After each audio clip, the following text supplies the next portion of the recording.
Là, on a parlé, Édouard, matériel, on a parlé des vignes, mais on sait que l'aventure viticole, c'est aussi une aventure humaine. Et là, forcément, on parle RH, puisqu'on est dans le cadre d'une réelle entreprise. Les outils que vous avez mis en place peuvent aider également pour la structuration des RH. Tout à fait. L'homme dans le domaine viticole, avec un grand H, est vraiment important, d'autant plus avec la crise de l'emploi qu'on connaît aujourd'hui, où les domaines ont du mal, comme beaucoup d'entreprises, à embaucher. Grâce à nos outils statistiques, on peut très facilement détecter des incohérences dans certains ratios entre la surface, la masse salariale, et se rendre compte que sur un domaine, il va falloir creuser au niveau des ressources humaines l'organisation, parce que celle-ci ne nous semble pas en adéquation avec les caractéristiques mêmes du domaine.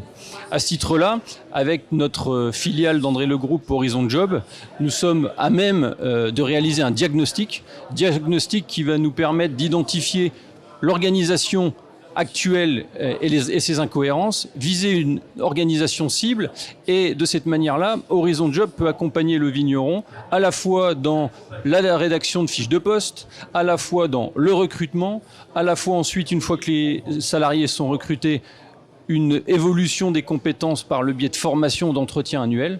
Et de cette manière-là, on va travailler vraiment sur le côté ressources humaines et l'accompagner pour rééquilibrer un petit peu certains indicateurs RH.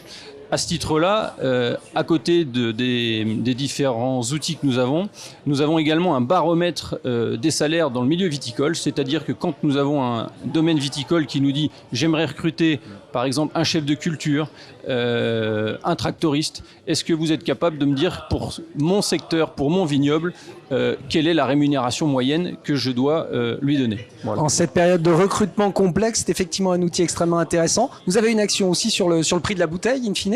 Oui, tout à fait. Grâce à ces statistiques, on tient également des statistiques de prix de vente qui nous permettent de vérifier la performance et donc la marge des différents vignerons. À ce titre-là, nous pouvons être amenés à pousser nos clients sur une évolution de leur prix de vente.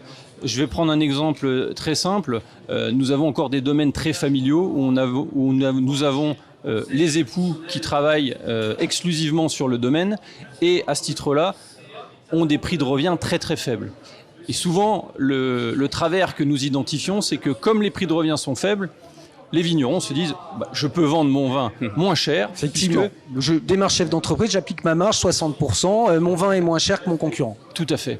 Sauf que ce que nous essayons de leur dire, c'est que il ne faut pas faire ces prix de vente par rapport uniquement à un prix de revient, mais également par rapport à un prix de marché. Et là, nos outils statistiques nous permettent justement de leur donner par appellation la moyenne des prix de vente des collègues et de sorte à rééquilibrer un petit peu leur prix de vente. De la même manière, on peut être amené à se dire est-ce que ma clientèle est en adéquation avec mes coûts? Est-ce qu'il ne faut pas que je change mon système de vente, c'est-à-dire des domaines qui vendent exclusivement ou quasi exclusivement en raisin ou en vrac, aller évoluer vers de la vente bouteille, où là on va pouvoir apporter de la valeur ajoutée, augmenter des prix de vente et par là même augmenter la rentabilité et la performance.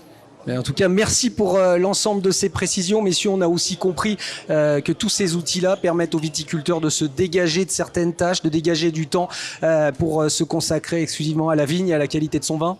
On est sur ce genre de concept aussi, Jérémy. Exactement, on essaye de les épauler sur toutes ces parties de coûts de revient, etc. pour qu'ils se concentrent aussi sur leur métier et faire des bonnes bouteilles pour les clients. Voilà. Merci à vous en tout cas, merci Jérémy, merci Édouard pour l'ensemble de ces précisions et merci à vous. On espère qu'on vous a apporté un certain éclairage justement sur les outils proposés par André Le Group dans le cadre des domaines viticoles.